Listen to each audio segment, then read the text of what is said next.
welcome to Uber Cube, the podcast we discuss all things Cube, but with refreshments. This is your host, Anthony Adams, aka Uber Bear, and today I am joined by the person that was missing, and you've all been, calling in and letting us know, and missing persons, and the back of milk carton. She's back. I have escaped from the floorboards. Hello. Hello, May. Escape from the floorboards. Hey, so May and I are recording, we're going to call it Just Together today. Stu's kind of busy right now. We've got some birthday weekends going on. Matter of fact, tomorrow is my birthday at the day of recording. And I wanted to get a few announcements out of the way before we go into a kind of just a fun little pre-holiday episode that we're planning on doing. So the first announcement is I wanted to go ahead and try to temper expectations on the idea of Uber Cubathon. The last 2 years, we've done Uber Cubathon. We've made it into a huge public event. It has been wonderful, absolutely wonderful. But this year, I have decided with the team we're going to make it smaller, and we're making it into a private event. And you're thinking, well, why are you telling me? Why are you even bother mentioning it? Because I actually wanted to just kind of get that idea out there, let people know what we've decided to do. We've already filled the list up. Again, why are you telling me this if it's not open to the general public? Well, a couple of reasons. One, for the reasons of organizing and collaborating with local, groups and LGSs and whatnot, and finding a location was it's got its own challenges for those who've organized and decided to run events for those reasons alone. And then two, we've opted to actually put it near our home this time. And for that reason, we scaled back to a 32-person event where we're just going to be hosting it. We will be doing updates. We will be talking about it. We will be taking pictures of it. We already got our cubes picked out. And what we're doing is it's free this year for those invitees. And so, for example, the two champions from the previous Uber Cubathons are going to be guest of honor. And the only thing that they're paying is I've asked everybody to fill the back of my truck up with non-perishable food items and whatnot for the local food bank, so we can just take an entire truck of stuff down, drop it off, and give it to those people in need. Because, for anybody that's aware of where the world's at right now, we know there's a lot of people in need. And for those that are fortunate enough to play a hobby and have a game, and then we can just go ahead and do that instead. So I just wanted to give a little update that it will be an Uber Cubathon invitational, and there won't be a public event this year. And it's not to say that it won't be going forward. It's just a decision that we made internally as our group. And then the second one we have, it's the final announcement, is around, and I said this before, and we will say this again, approximately December the 15th, wherever that may land, plus or minus, Uber Cube will be taking a break for the holidays, travel and whatnot, and we're going to need rest and to write episodes. So we'll continue pushing them out during the holidays. I just wanted to make you aware that we'll take a break, and then we'll return back in sometime in January. We'll make sure we give updates before that. But let's go ahead, and that's enough of that. I just want to get that out of the way and let everybody know, a little PSA there. Let's get to what we're going to talk about. May, Hi. What are you drinking today before we even go any further down this rabbit hole? I am having a finished long drink. I am having, and this is a shout out to our good friend Shoop and our good friend Brian Sensi. I'm going to have one of the few remaining of, we're going to call it Uber Bear's Pale Ale. It's a jalapeno pale ale that I made before CubeCon 2025. And these things have gotten better and better with time. So I'm excited to pop this open. Hopefully it doesn't make a mess. So let's go. Oh, yep, no mess. We're good. All right. So May, I reached out to you today, and I specifically wanted to just talk to you one-on-one about this new Lorwyn Eclipsed set. I couldn't imagine another person on this planet is equally as excited as you are. I am really excited for this set. Of all the sets that have been announced for next year's lineup, this is the main set that I'm excited for. I can't blame you. What would be the reason for that, May? Do you have a cube or something that kind of follows this genre? So obviously I came up with the Fae Cube, and I'm hopeful that there will be some cards in here that are just relevant enough that they can go in the Fae Cube without disrupting the whole environment. It's going to be hard to tell because there are some strong cards that have gotten revealed so far. Yeah, and they may not be Fae Cube adjacent, right? But the art's good so far. And we've got some spoilers as we've gotten past at this point. Avatar has kind of rolled past us or is releasing at this point. And now we expect to actually start seeing Lorwyn Eclipsed coming in and start getting spoilers. And we really didn't want to do a spoiler and a card evaluation episode. We kind of wanted to talk about, I figured right now we had the Scryfall link for the few that have been revealed. I wanted to talk about May's hopes, dreams, and wishes on what she would like to see as a cube designer. In, you know, the wish list. What were you expecting? Yeah, what do you want? What do you want out of this set? What's your dream? All right, so first and foremost, I don't remember when they were starting to ask, but like Gavin, Mark Rosewater, a couple other Wizards of the Coast staff, like sent out on multiple platforms where they were asking for people's feedback on what people were wanting if we were to come back to Lorwyn. And this was back when they were like entertaining the idea of it coming back, and they were kind of like playing around with the idea of it coming back and being like, oh, there's interest in this. If we do bring it back, then like, what's the things that you're looking for? And one of the weird things that I actually asked for that I'm really glad that we're getting is the transform mechanic, which is entirely out of place for like Lorwyn morning type stuff. However, the flavor of it is just so good.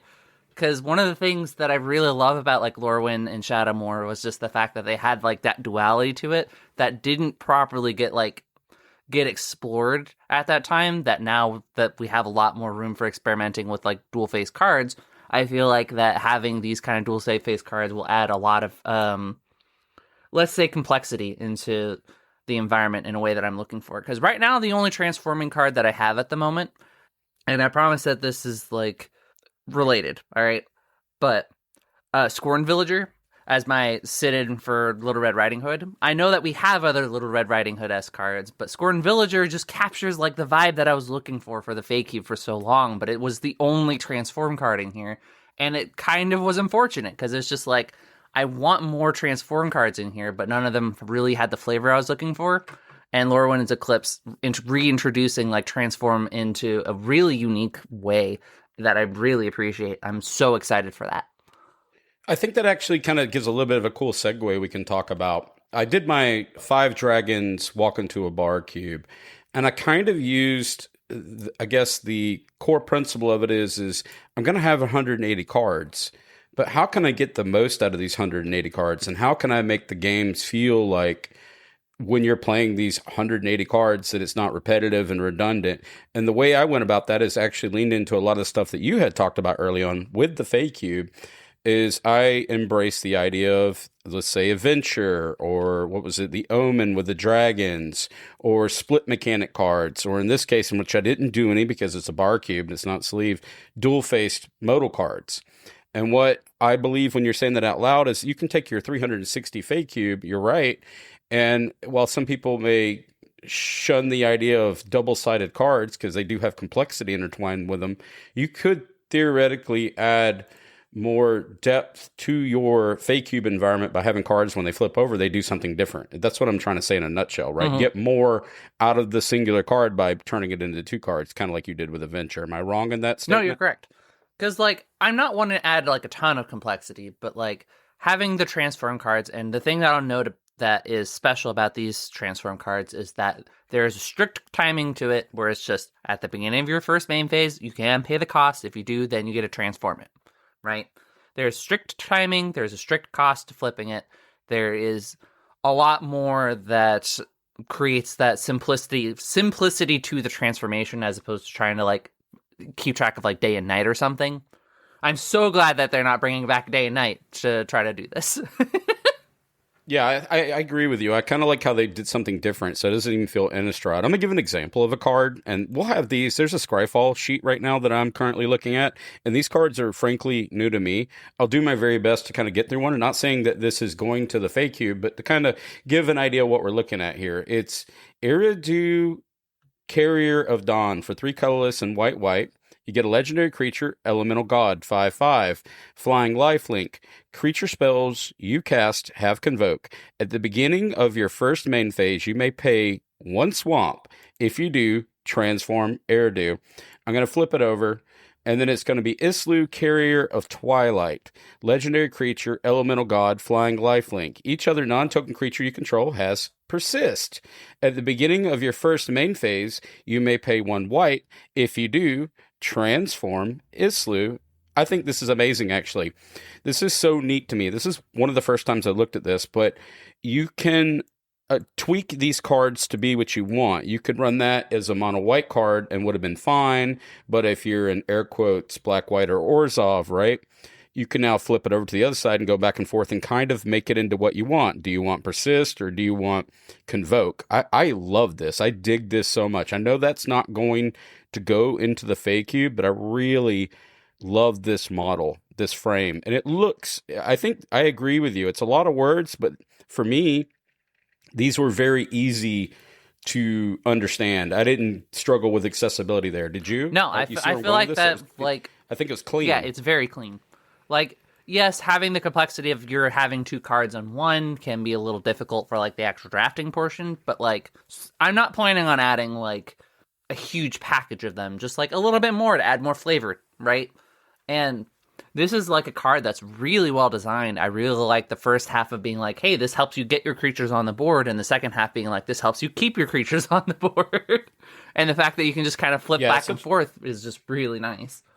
Well, let me ask you a question in context to the Fae Cube. And I know a lot of people, we've talked about the Fae Cube, but what is kind of the power level of the Fae Cube if I'm looking at it? What's the pillars that we were kind of talking about before? Yeah, so generally the Fae Cube is going to be on the lower power side. I think that this is an environment that really rewards you being in mid-range categories, where it's just like even your like most aggressive decks have to mid-range to an extent just to get that little bit of extra reach that you're going to need.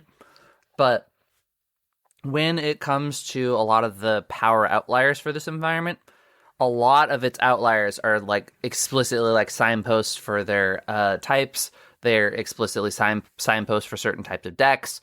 And most of the outliers, and the big asterisk here, is that most of these outliers are here with intention, they're here with purpose, they're here for specific decks. The overall power level of the Fae Cube is generally pretty low, and I'd like to kind of keep it in that range, where it's like, yeah, I want people to be able to, like, get up to, like, Una amounts of mana. Like, yeah, you have some ways to, like, cheat Una into play, but, like, for the most part, like, just being able to cast Una and then have that mana dump as a win con, that's important for this environment, right? So, something like Irdu, the Carrier of Dawn, for 5 mana, it'd be too good. And it's a 5/5. Okay, and a flying lifelink, that'd be way too good in comparison. It does way too much. What would land around that for that cost in your cube environment? I mean, what I'm asking is, for the listeners so they can understand, how are you coming to the conclusion, besides all the text and stuff on it, where are you finding this foundation that this card is too good for the Fae Cube? How do you know this? So I can put it in a very direct comparison where we have 5 drops like Changeling Hero, which is just a 5-drop Changeling with Champion and Lifelink for 4, right? It has no other keywords, no other abilities, it's just Champion with Lifelink, right? But the fact that it's a Changeling is like a huge boon in this environment. But even that, like, rarely ends up in a lot of people's, like, view. Like, it very quickly becomes one of those cards that people kind of, like, questions, like, well, is a 5-mana Changeling going to be relevant for my deck, or am I looking to, like, do stuff with the Champion feature? There's a lot of intricacies that can come with this card that would definitely be lost if you have Urdu in the same pack, right? Where it's just like, yes, Urdu, the 5-drop flying lifelink draft 5/5. Everything else past that is gravy in terms of, like, the power of my environment, right? So was it the fact that it was flying and lifelink, if I had just still this down, remove convoke and persist and all that, was that the immediate thing in comparison, kind of that Baneslayer-esque kind of stats, 5/5? No, flying, it's definitely the lifelink enabling and the persist. Those are the main things. It's just the fact that its base, like, value being, yes, this is a 5/5 for 5 flying lifelinker is already really strong, excuse me. But well, as a challenge point, would Baneslayer Angel work in the Fae Cube? If I remove the convoke and I remove the persist and all the flipping and all that, would that function in your mind? Baneslayer would probably be really good, because Baneslayer, like, gives you protection from other changelings, and that's pretty relevant in this environment. I think the main downside is just that it doesn't have any like relevant types, but like for the most part, when I'm looking at something like Urdu is like the upper echelon of if you put this in the environment, this is going to like completely outpace the majority of the things in here. And keep in mind, I take don't this with disagree with you at all. I just wanted to challenge this kind of idea where you're doing these power stretch, this band, the take this with a grain of salt, card. right? Because the Fae Cube has like Mirror Entity in here, and Mirror Entity is like a good card, right? But the thing that Mirror Entity does is an outlier in a very particular niche way that is relevant for the environment, right? Versus Urdu is just an outlier because it's an outlier. Okay, so one's kind of a role player and powerful. Because you want the synergies of the idea of changeling versus an elemental god. Well, let me ask you another question. Let's continue to break this card down. Would an elemental god, if that was in there, would that be an in and out, a go, no go? Remove mythic from it, remove cost. Oh, I think the flavor's fine. Would that...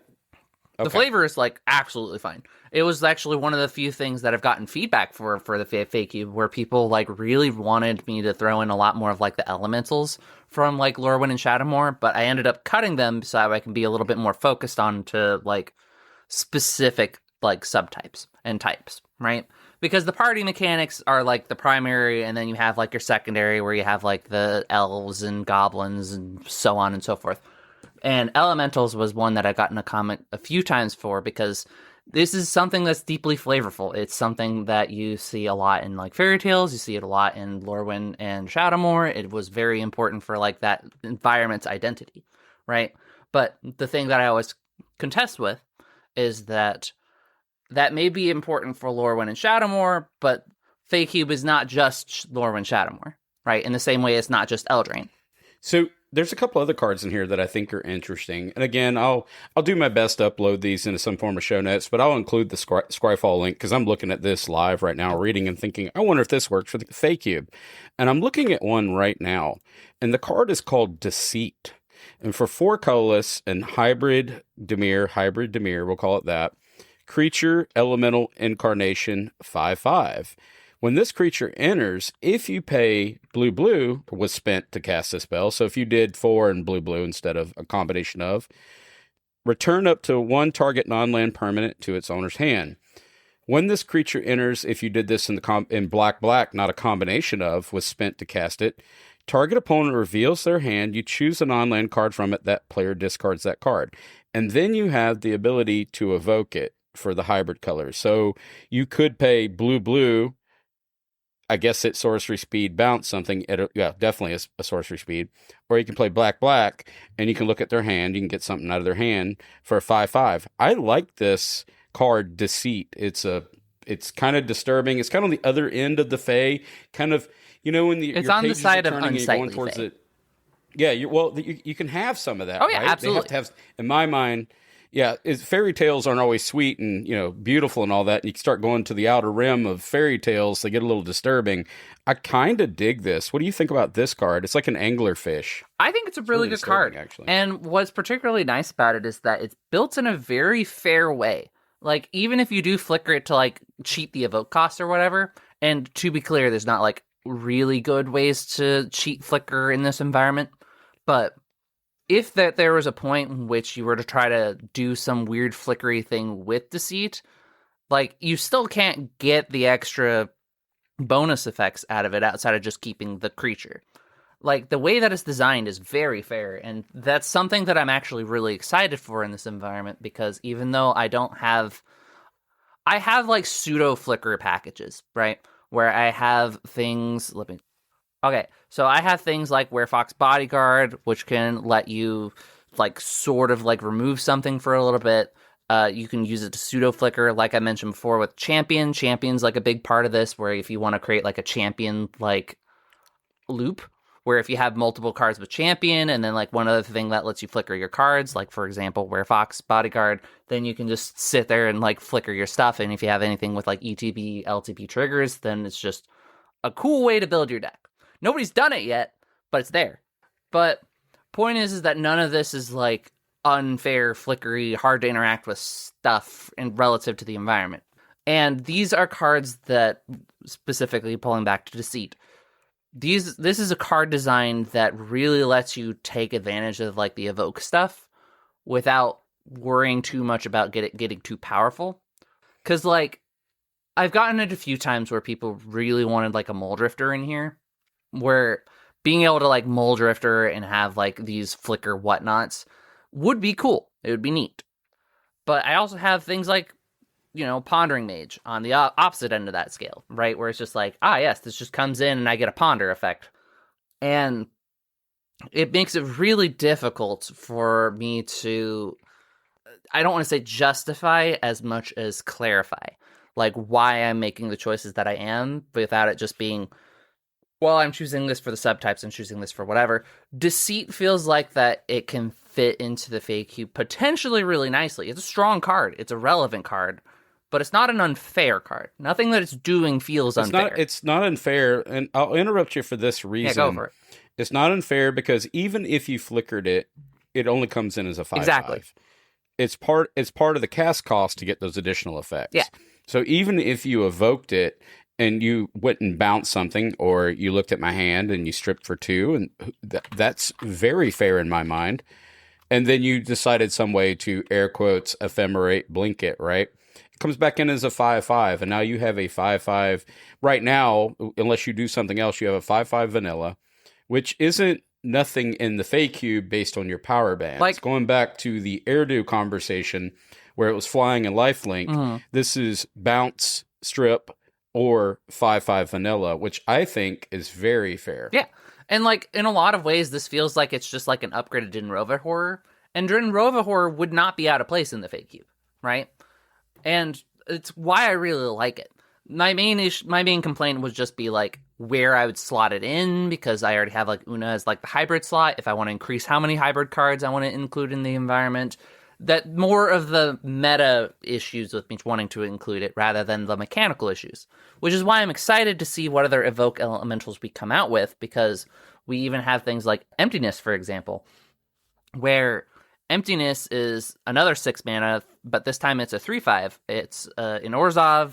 When it enters, if you paid 2 white to cast it, you may return a creature card with mana value 3 or less from your graveyard to the battlefield.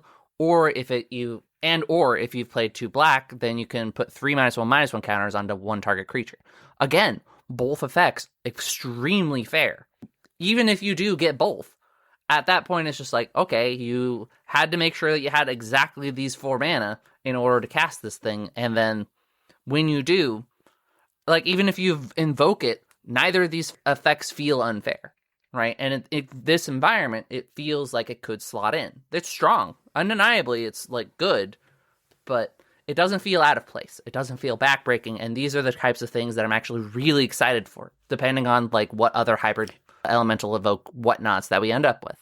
So I have a 2-point observation with this one. One, have you ever considered building like Little Nightmares version of the Fae Cube? I'm going to put that little earworm in there for you, May, and probably make you, text me. Kind of, so much. But flavor-wise, it is important to note that the Fae Cube is supposed to lean a bit into like that grim fairy tale type feeling.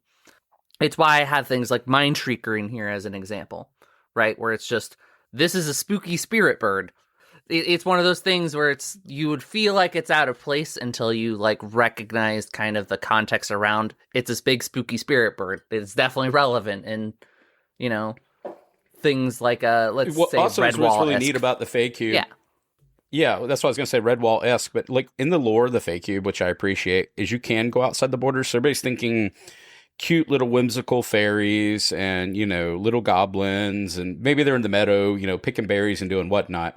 But the idea that within this world, this universe you've made within the Fae Cube, cards like Deceit and Emptiness, these would be in that story, in that canon, these would be normal to them, not to us as the reader, if that makes sense, right? No, they'd absolutely like the Land of Oz or any, right? So I could see it was that. one of the This big isn't reasons like I fell in love cube. with Shadowmoor as like a couple of blocks. Well, a block. Whatever. Point is that Shadowmoor Eventide has like this unsightly part of the Fae. Because the whole part of like Fae story and lore and whatnot is the fact that there is the sightly Fae, which is what you think of whimsical little fairies, leprechauns, whatnot. But you start getting into the unsightly Fae, and that's when you start getting into like the red caps. You're getting into like these overarching ideas like the elementals of the seat and etc. Right, where you start getting into we're getting into the creepy territory. We're getting into the grim storytelling levels of. We're getting into the grim fairy tale-esque structuring. And there's a lot of versatility flavor-wise. So I'm definitely not worried about it. In fact, I'm actually actively excited for it because being able to add that duality is extremely important to the Fae Cube that I haven't had a lot of options for. So I have another card that I want to present to you. I want to continue to test your chops here on the bands and power width that you're allowing the Fae Cube to thrive in here. Mutable Explorer. For 2 colorless and 1 green, you get a 1/1 shapeshifter. Changeling. This card is every creature type. When this creature enters, create a tapped Mutavault token. Tap, pay 1 mana, and then you can pay 1. This token becomes a 2/2 creature with all types until in the turn. It's still a land. What do you think about that card? Because I think this is Fae Cube through and through, but I want to get your thoughts on it. So let's first and foremost say that green is one of the strongest colors in the Fae Cube at the moment, and this would definitely help cement that fact. However, this is a card I'm willing to entertain, because one of the big things about the Fae Cube that's important is that I actually really love the showcases of, like, Eldraine and whatnot, and now that we have, like, Lorwyn showcase cards, I'm going to be collecting them all. I'm going to be collecting as many as I can of these, because I absolutely adore, like, how beautiful, like, storybook-esque that they look, and that's what the Fae Cube is supposed to represent. This is a very Fae Cube aesthetic. In terms of mechanics, it's, who cares that it's a 1/1 shapeshifter, because you're effectively getting 2 changelings for 1, right? And yes, you create the land part and its ramp and et cetera, et cetera. That's not the relevant part. The relevant part is the fact that this is a changeling, it's searchable, it comes in, it makes another changeling, which is relevant for party shenanigans. It would be undeniably one of the best changelings in this environment. And I don't think that that's a bad thing. However, it could be kind of warping. Yeah. So it could be warping, but it doesn't have to. I know that green's got the thing, but changeling I think this will get scooped up and be contested, back to your arguments that you made before. Once people realize that Mutavault as a card in the Fae Cube, and for that matter in my horror cube, right, with zombies and werewolves and vampires, and it kind of gets ignored in there. I'd be curious to see if people value it when they can make it into a goblin or make it into a fairy or whatnot. I think it'll be probably overlooked for a little while, and then maybe it'll make its way into decks within the Fae Cube. But looking at the art and all that, it's like it's just a giant little weird looking slime creature going through a cavern with mushrooms. It's wonderful for the idea. It's cute. It's probably the cutest changeling we've had to date. And so I can see that. I think it's fantastic. So actually, I think my main issue with it, and this is going to be entirely speculative, it's going to be entirely based off of what people are kind of guesstimating where it's going to be at and how people are currently trading, like Mutavault, for example, is I'm worried about the price point, because there's a non-zero chance that this is going to end up being standard relevant. Like, this is like a card that does a lot of relevant things. It's like a really good card. And because it's going to end up being standard relevant. Even aside from the standard relevant things, people are going to want to slot it into basically any green typal deck for Commander. It might just retain a relevant price. And that might be a big restricting factor, because my Fae Cube has a budget. It has a budget restriction. And if a card gets over $2, and $2 or $3, then all of a sudden it's like, I have to really consider whether or not it's worth its spot.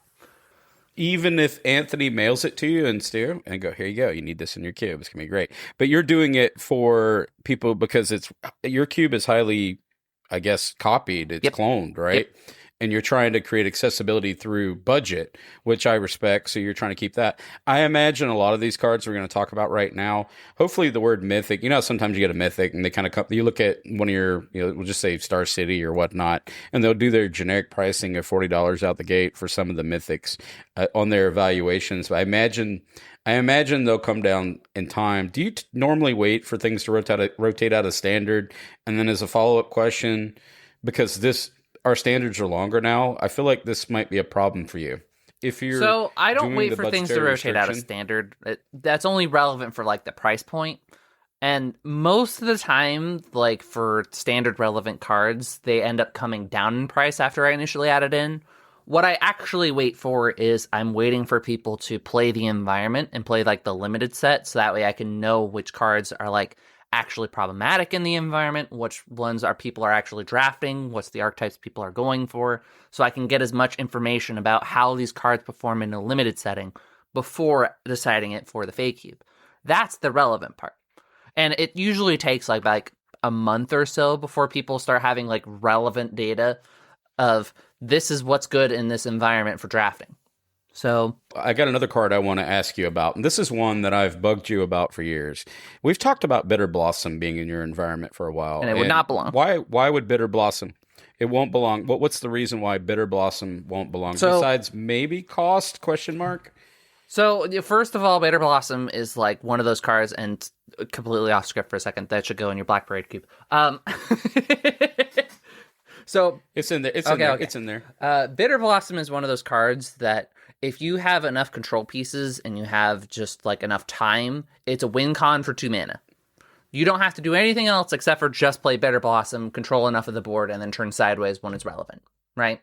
And that's really notable because in this environment, enchantment removal is not exactly, I won't say rare, it's just not at the point where people are going to be prioritizing it, right? Because I'm wanting people to like play around with their enchantments.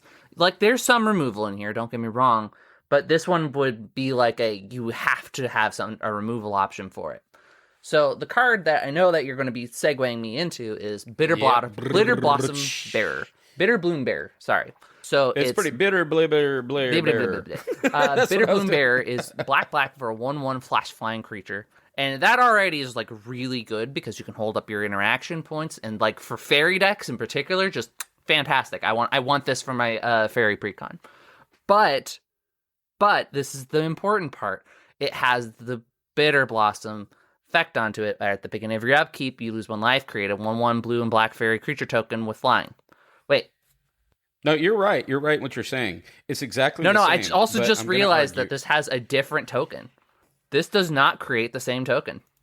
It's a blue and black fairy. Not fairy rogue. The other one's a fairy rogue. And the fairy rogue is extremely relevant here because the rogue fairies that you make actually are relevant in here. Just like the difference between goblin rogues, and normal goblins in this environment. This is actually something that could be relevant. Like I make normal fairies in this environment, and I already have like fairy rogues. This would add an additional token that's now not a rogue. Yeah, I don't. So I actually prefer this card. I don't see a problem with this card for a lot of reasons. I can see your argument based on the pacing and the overtaking. I don't 100% agree at this point that the Fae Cube cannot handle Bitter Blossom, even if they have 1/1s. I am willing to entertain Bitter Bloom Bearer, depending on how expensive it gets. If it's a card that stays at a fair price, to literally every. Yeah, it died. Well, it won't be a fair price for a while. I think that's going to be your biggest hangup because you're keeping it around $2, and we've got a set that's coming out. And then what I was saying before, the rotations of standard, and the only thing that might help you, and I'm hoping it helps you, is a lot of people, good for bad or not. You've got some Avatar fans out there, but Spider-Man didn't perform that well. But this set is highly anticipated. And these packs are going to crack, right? People are going to have fun just drafting this or just opening up sealed or whatever. So hopefully that controls the market. So they're just, I hope they stocked this one well, and that may push these prices down and reduce scarcity. That would be wonderful for you, unless one of these get recognized. I don't think Bitter Bloom Bearer for 2 black and a 1/1 flyer with flash that has that slow pacing of Bitter Blossom. Because you're essentially thinking of it like you are guaranteed getting not only this, but you're also getting an additional 1/1 fairy. So you're essentially getting a 2/2 flying creature for 1 life and like 2 black, right? That you can hold up. So that is good. It is relevant. And in this environment, being able to have multiple fairies where I could just hold up interaction, oh, surprise, I'm now just going to end up with 2 more fairies. there are a lot of games that end up won solely because one person has more flying creatures than the other person. And that is not irrelevant. However, I'm willing to entertain it in this environment far more than I'm willing to entertain like Bitter Blossom. Not only because the price point of Bitter Blossom, but also just because it's hard to interact with, it's hard to remove, much easier to cast at 1 black, and it's once again, it's also a searchable fairy card. They're both searchable fairies, but Bitterbloom Bearer can at least be removed with a bunch of other things, which is something, but it can also just win a game on its own. So, So I agree with you, and I'll also agree with you to say that this is perfect for the environment based on where the price lands. Yeah. Because the Fae Cube is creature-centric, and as a drafter, I will main board, obviously, creature removal. It's a big deal in your environment. I get your argument that I would lose a match because maybe I would not main board a disenchant, right? Or that the idea of in the ilk. I can see that. And that's the case with a lot of cubes where if it's not most people are going to be running things like Shock, right? You have things like Shock, correct. You have things like Tarfire, we have things like Molten Vortex that's repeatable. You have Disfigure. Disfigure is also this is the pseudo shock that answers things. Pepper Smoke also kind of answers it if you happen to grab it. But usually the people who have this card is also going to have Pepper Smoke, but we'll see. Let's see here. What other removals? Portable Hole is also in here that just directly answers this card. So it is not like we don't have good options for interacting with it. So I'm not too worried about like the mechanical portion. I'm worried about it creates a unique token. It could just be more fairy density in a way that fairies are already just kind of in a good spot right now. And it would like escalate them a little bit, and then lastly, price point, right? Where between those three things is enough for me to kind of be cautious about it, but I'm willing to try it depending on where it lands. Now, if you had kind of, I guess we'll say like a linchpin card, I know you've got changelings in there, which represents everything for those individuals that don't know that.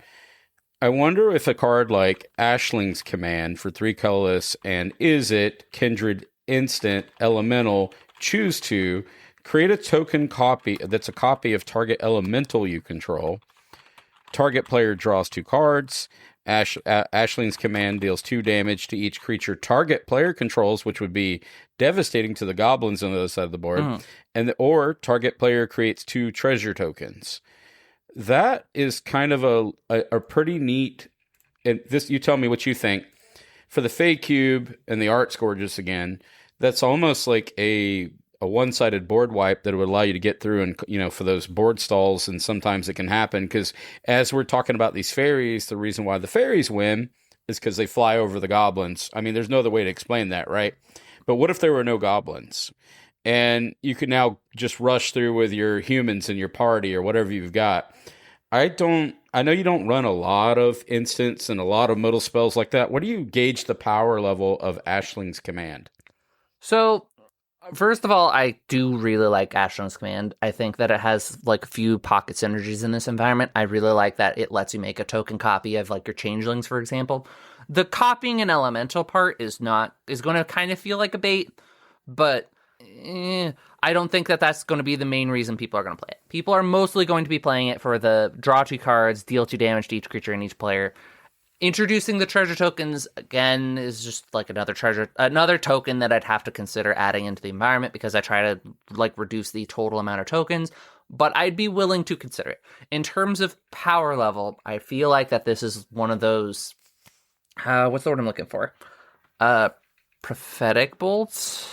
Yep, that's exactly where I'm leaning on it. Yeah, that's fair. Something like it. Yeah.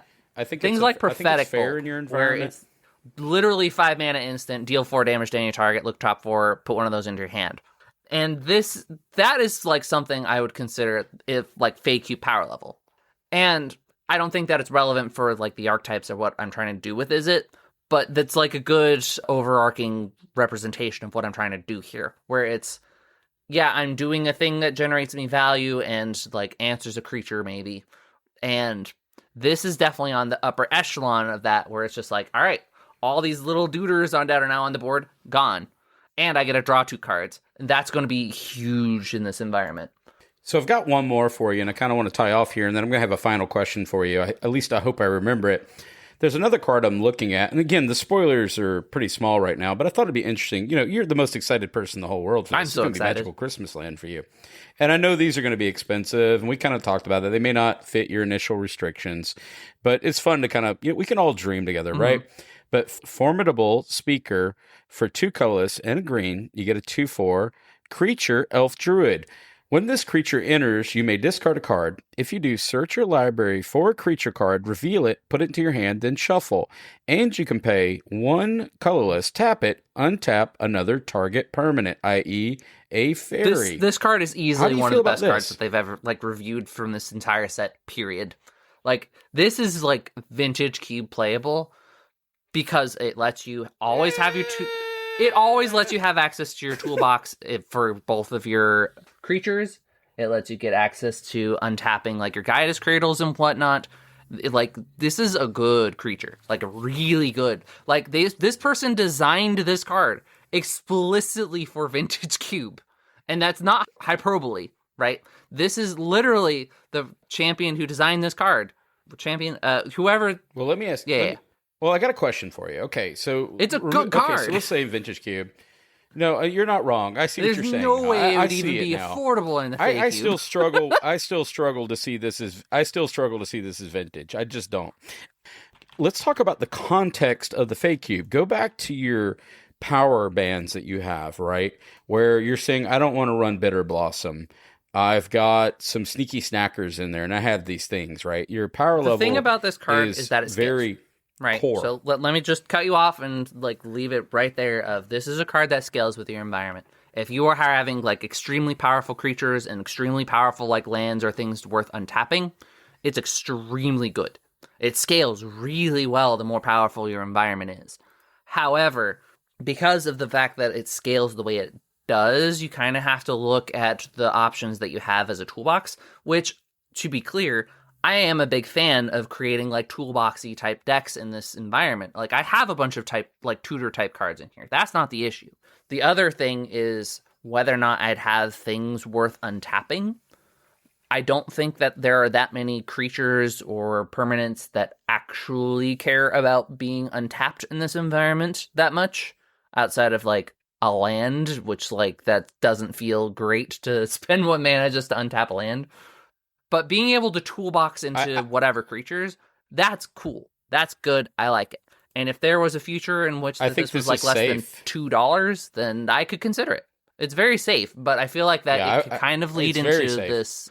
I don't want to say trap as much as mislead my drafters into thinking, I am going to be looking for some powerful land to take advantage of this, or I am looking for extremely notable outlier cards. The fact that you can use this to grab your Renzoran Packmaster, you can use it to grab your Dwenin Guiltleaf Dean, you can use it to just grab so many different useful cards just in green, is very relevant. I really like it for the fact that you can use it to grab Great Oak Guardian. Being able to grab Great Oak Guardian is huge in here. Do you run Imperious Perfect in your Fae Cube? I can grab Imperious Prefect. I think that's actually... That one's really good.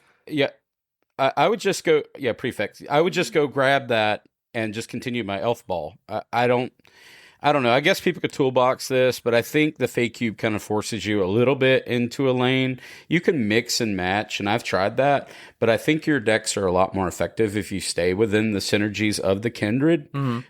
Goblins, feeding into goblins, and then link them with a changeling. So hilariously. Maybe a combination of the two. Mm-hmm. I don't even think that the Typal decks are going to be the most relevant spot for it to be. I think it's actually going to be the adventure decks that is most likely going to end up where it's going to be, because all of a sudden you increase the amount of options from I am grabbing any creature to grabbing any of my adventure spells. It's this is now a counter spell. This is now removal. This is now interaction. This is recursion. This is value. This is so many different things you could toolbox for. And it's not restricted to typal things, which is why it's definitely on its own a toolbox card. So I have one final question for you, and you may not remember this question. It's kind of when we first met. When we were talking about like the first time you came on UberCube, and the time you're a guest, not, you weren't running the show and a stakeholder. You're definitely, I don't know if you guys know this, but she's not only president, she's a member of UberCube. But I remember when you first talked about, you were really hoping that there was a certain card printed. Do you remember this? It was a conversation that you sparked. I remember having this, you wanted a certain card type printed during this, or a certain color of a card type. Do you recall this wish, this dream? Well, I know I've been asking for like an Is It Fairy for a long time. There you go.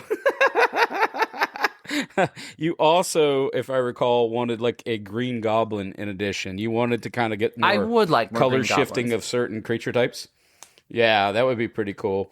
But I just wanted to remember that when we first met you, and I'm so happy you're part of the team forever now, right? But when we first met you, it was the Fae Cube that I guess it inspired. I remember the first time we interviewed you, May, and I want to talk about that for a second. And you were just a beacon of light during that if anybody hasn't listened, I can include that in the show notes. If you go back in time, I don't even remember the episode, the first time May came on our show. And then immediately, it was shortly after that, I invited her back on again. And it wasn't even after that. It was 5 minutes after she hung up the phone with Stu and I. I'm like, we have to have her on our show. I mean, she has got to be a part of this team. We need this so bad. And Stu's like, I can't believe we're even having this conversation. Absolutely. It wasn't even like and I was messaging you over Discord. I'm like, May, will you be a part of UberCube? I'm going to ask you again, May, will you be a part of UberCube, please, forever? And I love your cube. I love what you're doing. I love that this set's coming out, and I don't know if you guys know all this, I'm gonna this say entire is set's that coming out only for May. What I'm going to say is that when it comes to eating well for the Fae Cube, there have been a lot of sets that I feel like that there have been cards explicitly made for me. So now that there's an entire set that's going to like match the theming and whatnot, I'm expecting big changes, and I'm hoping for big changes. And if I don't get big changes, I'm going to be a little sad. And that might just be due to like budget restriction. It might be due to power restriction, whatever the cards may fold or whatever, right? I'm going to be excited for this set regardless. Other than that, thanks for listening. We're going to go to the socials. All right, as always, want to give a huge shout out and a big thank you to all of our Patreons for their ongoing support. If you want to get in on the conversation, go check out facebook.com/groups/mtgcube. 1,200 members now getting in on the conversation. Yeah. Pretty cool. You can find us at Twitter at UberCubeMTGPod or at Bluesky, UberCubeMTGPodcast.bsky.social. If you want to reach out to us, you got a longer question or comment about the show, UberCubeMTGPodcast@gmail.com. And as always, come hang out with us on the Discord. Again, thanks, May. Yeah. I'm excited about this Fae Cube, and now we're going to say the thing that we always say here at UberCube, which is Happy cubing. Fae Cubing. Going back to Lorwyn. Woohoo!